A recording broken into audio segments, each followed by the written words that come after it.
आम खबर यह है कि पंजगोर में सैलाबी रेलों ने तबाही मचा दी है। नदी नालों में तुग़यानी बरपा है। मुख्तलिफ इलाकों में मुतादिद घर मुकम्मल तौर पर तबाह हो गए हैं। कई घरों को जुज़वी नुकसान पहुंचा है। तो खबर है पंजगोर से, जहां सैलाबी रेलों ने तबाही मचा कर रख दी है।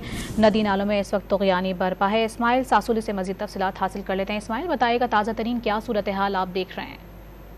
जी बिल्कुल, हालिया बारिशों ने पंजगोर में तबाही मचा दी है। नवान डैम टूटने के बाद नदी नालों में तुग़यानी है। इस वक्त गरमकान कोर के तुग़यानी की वजह से दूसरी जानिब जाने वाले लोगों को मुश्किलात का सामना है। जबकि अगर हम बात करें, वशबूत के इलाके में दर्जनों घर हैं जो कच्चे मकान थे वो घुर गए हैं। लोग बेयार मददगार हैं। इसी तरह नवान डैम के टूटने की वजह से पंजगूर के दर्जनों देहातों से ज़मीनी राब्ता 2 रोज से मुनक़ता है। लोग अपनी मदद आप निकलने की कोशिश कर रहे हैं, ताहम इस वक्त इंतजामी की जान से इकदाम नहीं किए गए हैं।